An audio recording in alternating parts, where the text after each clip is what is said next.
Hello, happy Thursday. It is April 1st. It is almost 6 o'clock. I'm finally done with work, and y'all just voted on April's From the Open Road Club, and Sunflower Fields is winning by a landslide, so I'm just going to go ahead and call it and take you through my dye process, what that looks like, how I develop a new colorway. A lot of this process, I will have my mask on, which will make it difficult to talk. So I'm going to do a little voiceover for some of those parts. And let's jump in. So before I actually start dyeing yarn, I need to prep the bare yarn. I have a few skeins in here because I'll be creating the new colorway. I have one other tray and a few minis for sock sets to dye. So what I do is this is just a 12-gallon plastic tub. The sticker's on the other side. I think I ordered it. I probably got it at the dollar store and have since ordered some on Amazon. And I use citric acid when I dye. It's nothing special, food grade citric acid. I also buy online. I get powder or granulated citric acid. And what I do is dissolve half a tablespoon for each 100-gram skein of yarn in some cold water, room temperature cold water, and then I prep the yarn before I throw it in using these reusable zip ties. I got these online. They squeeze close, and then I can't do it with one hand, but you loosen it, you pull this tab. There you go, and it loosens up. So I take out the different bases that I need, put them on these reusable zip ties, put them in the acid, and I let them soak for at least an hour. I don't think you actually need that long, but I will do it either early in the morning and dye on my lunch hour, or I'll soak during lunch and that dye after work. So these are fully ready to go.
So now that the yarn is prepped, I actually put the other trays in the oven. I use like catering pans, and I have a 2.5 inch and a 4 inch or 4.5 inch that I use for different things depending on the method of dyeing that I'm doing. So for this one, I'm going to use a deeper pan because I actually think I'm going to do a method.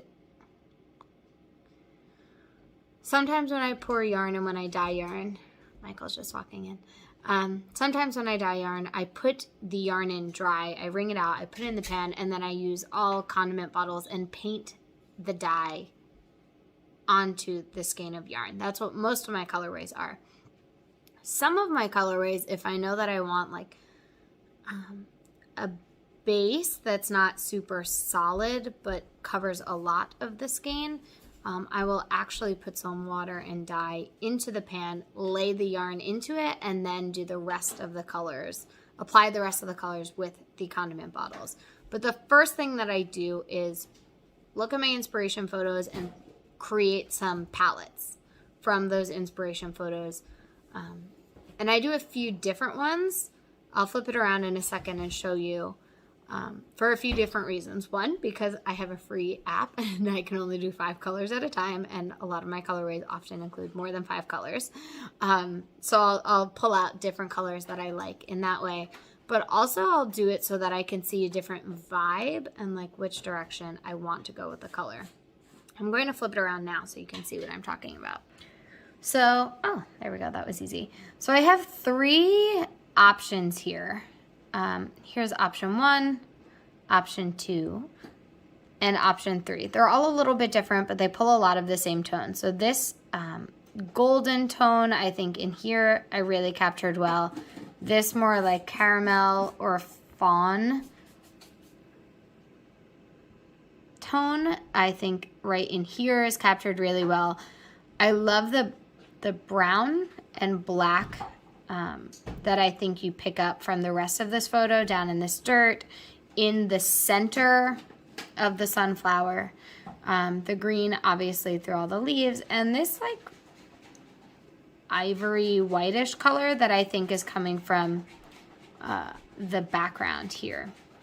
So I think these are all of the span of colors I would want, but thinking about if these were all applied in the same way, I don't know that I would get the final colorway I was looking for. It might be a little bit like busy, I think is maybe a good word. Wrong direction. Spoiler alert. So here's another thing that I pulled out, a brighter yellow that I think you can see in some of the sunflower, right in the tips. You definitely see it out here in some of these sunflowers, and so I want to make sure that's one of the layers.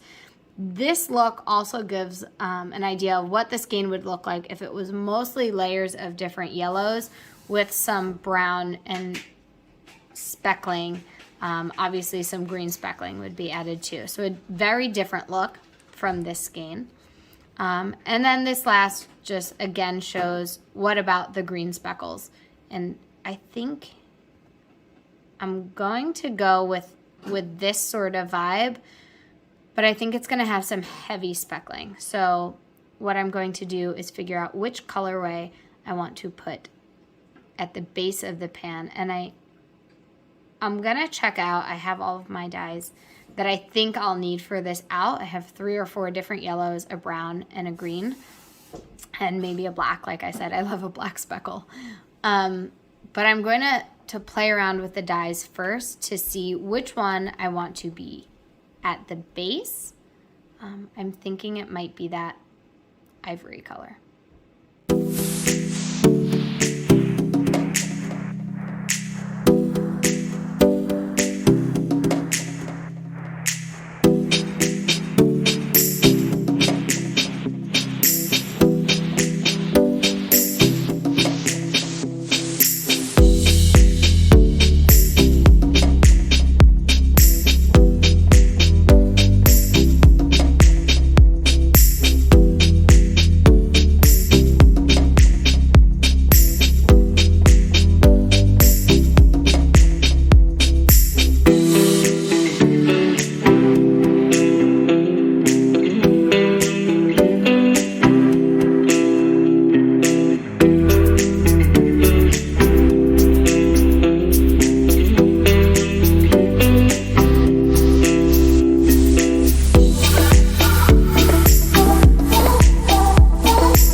Okay, I just finished applying all my colors. You can see my mask line.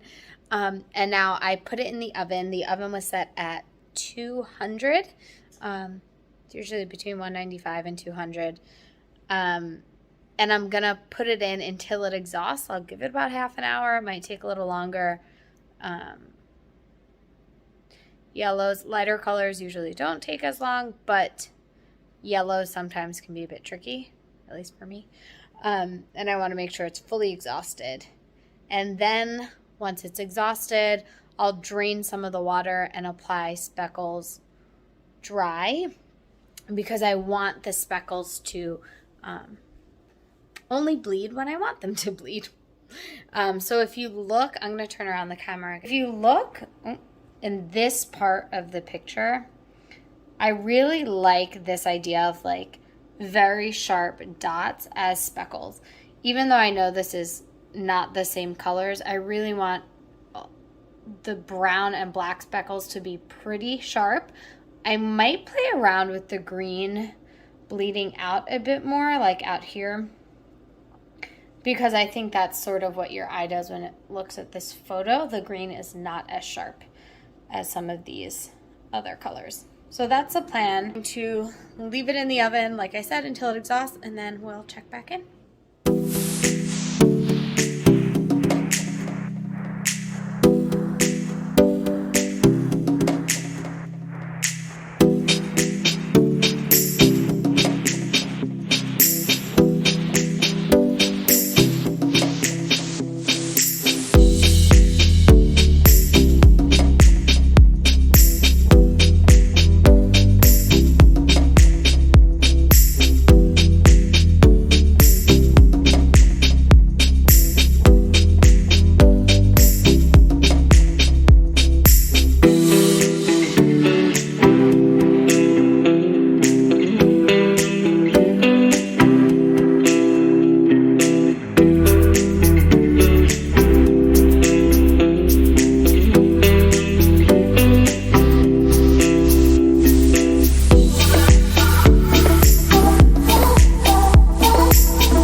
Is a little bit later.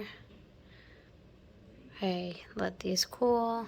I rinsed them and spun them out. And now I'm going to hang this to dry, but I'm super happy with how this looks. And next time we see it, it'll be dry.